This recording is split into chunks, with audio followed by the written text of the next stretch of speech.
예, 전주시의회 국회의원 이성일입니다. 법령제 차장님. 예. 정말 국민들이 참 부글부글 끓고 있습니다. 윤석열 내란수계에 대해서는 우리 지기현 재판부가 온갖 특혜를 주고 있잖아요. 지하통로 출입하게 하고, 그리고 비공개로 하고, 그리고 피고인 자석이 아니고 중간에 앉히게 하고, 이런 특혜를 주는 바람에 국민들이 정말 부글부글 끓고 있습니다. 이번에 5월 1일 날 선고된 법원의 이 사법 쿠데타 정말 심각합니다. 이재명 대표 사건에 대해서는 온갖 외에만 적용해가지고 이렇게 또 초스피드로 빛의 속도로 재판을 선고하는 바람에 국민들이 참 분노하고 있습니다. 저는 5월 1일 날 판결을 보고 느끼는 게 생각나는 게 있었습니다.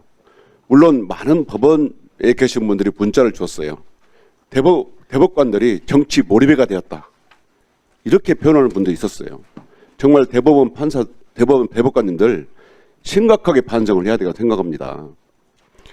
정말 지기현 판사가 탄핵을 해야 한다고 국민들이 주장할 정도로 심각하게 법원의 신뢰를 떨어뜨렸다면 이번 5월 1일 사법 쿠데타는 법원의 신뢰를 정말 땅에 묻어버렸다. 정말 내팽개친 판결입니다. 우리 차장님 동의하십니까? 판결에 대해서 평가는 다 다를 수 있다고 생각합니다. 차장님 혹시 제2 인혁당 사건 생각나십니까? 예, 좀 말씀을 해주시면. 제2 인혁당 사건은 1975년 4월 8일 날 대법원 전원 합의체에서 판결한 사건입니다. 이 사건이 왜 문제가 되냐면 75년 2월 달에 선고되자마자 다시 한 달 보름 만에 대법원이 딱 하루 전원 합의체에서 심리를 하고 바로 선고까지 했습니다. 선고 내용이 8명 사형 선고입니다. 대법원이 사형 선고 확정하자마자 그 다음날 새벽 4시에 8명을 사형 집행합니다. 이 법원에 근무하는 분들이라면 누구나 인정합니다. 법원 사법 역사상 가장 최악의 판결이라고. 저는 어제 이 대법원이 한 조희대 대법원장이 내린 이 이재명 공직선거법 위반 판결 제2의 인혁당 사건이라고 생각하고 정말 수치스럽게 생각한다고 생각합니다. 사장님, 법원에서 그 전원합의체 심판 내규가 있죠. 예. 10일 이내에 공고하게 돼 있죠. 어떤 원칙이 전압을 열려면. 예. 그 다음에 한 달에 한 번이 원칙이죠. 예, 그렇습니다. 그 다음에 우리 그 재판 연구관들이 사전 보고가 있어야 되죠. 검토 보고가. 예. 예? 이런 거 지켰습니까? 지켰을 것으로 생각하고 있습니다. 그러면 그 재판 기록은 다 봅니까? 아니면 연구관들이 검토 보고서를 다 봅니까? 기록을 봅니까? 검토 보고서를 봅니까? 대법관님들께서 예. 연구관들의 검토 보고서도 보시고 기록도 다 보실 것으로 야, 판단합니다. 기록이 언제 대법원에 갔습니까?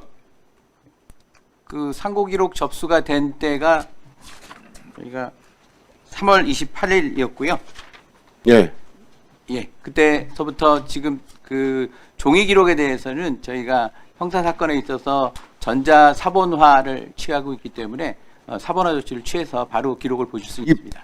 7만 쪽이 된다고 그러는데 이 7만 쪽을 읽으려면 며칠 걸리는지 아십니까? 한 사람이 8시간씩 읽어도 100일이 넘게 걸려요. 이 기록을 다 읽으셨다고요?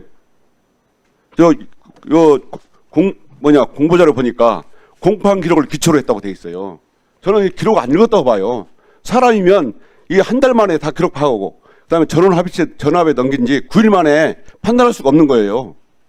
자, 왜 이재명 공직선거법 위반 사건은 전압에 넘겼습니까? 이 내규에 의하면 뭡니까? 사회적으로 중요한 사건이라서 그런 겁니까? 그럼 저도 대법원에 사건이 있습니다. 2년째 재판하고 있어요. 소부에 있습니다. 이러면 국민들이 모두 우리 사건도 전압에 넘겨서 해달라고 그러면 어떻게 하실 겁니까? 제 사건도 제 관련된 검사들이 많이 있습니다. 그 사람들이 판결을 기다리고 있어요. 이렇게 재판을 자의적으로 하니까 국민들이 비판을 받는 겁니다. 이거는 대법원이 작심하고 선거에 개입한 것이고요. 인혁당 사건처럼 A만 적용해가지고 하루에 이틀 만에 심리했지만 결국 7만 쪽이 되는 기록을 잠깐 심리하고 정말 빛의 속도로 판결을 내려가지고 국민들이 지금 선거가 한 달도 안 나는 시점에서 국민들이 배심원으로서 판결을 해야 한다고 생각하는데 법원이 그 사법부를 일으켜가지고 재판에 간섭하고 국민들의 재판 리더 선임권, 대통령 투표권을 죽여버린 겁니다. 이건 제2의 인혁당 사건보다 더 심각한 것입니다. 인혁당 사건은 유신 독재 권력에 굴복한 것이지만 이건 법원이 자원해서 한 거예요. 이러니까 법원이 내란 세력이 동지했다 비판을 받는 거고 사법 쿠데타를 일으켰다는 비판을 받는 겁니다. 법원이 할 말이 없어요. 오죽하면 내부에서조차 저한테 부끄럽다는 얘기를 하는 겁니다. 정말 이거 법원 판결문에 이런 반대의견 중에 제가 감동적인 것이 있어 보여드리겠습니다. 대법원이 선거의 공정성을 내세워 허위사실 공표죄의 적용 범위를 넓히는 해석 방향을 취하는 것은 민주주의 발전의 역사를 후퇴시키는 퇴행적 발상이다. 특히 이와 같은 해석 방향이 검사의 기소 편의지와 결합할 경우 민주주의 정치와 법원의 정치적 중립성에 가해지는 위험은 심각할 수 있다. 정말 위원장도 말씀하셨지만 다수 의견보다 소수 의견이 더 페이지가 많지 않습니까? 이건 이례적이잖아요. 예? 정말 윤석열 12선 내란도 실패했지만 정말 이번 법원의 5월 1일 사법 쿠데타도 성공할 수가 없습니다. 왜냐하면 국민들은 다 알아요. 법원이 어떤 건수를 부렸는지. 죄다 윤석열이 임명한 재판관들이 다수 의견을 냈지 않습니까? 그렇기 때문에 국민의 비판에 저항에 직면해서 이번 쿠데타는 반드시 실패하고 법원은 법원 개혁의 비판에 직면할 것이다.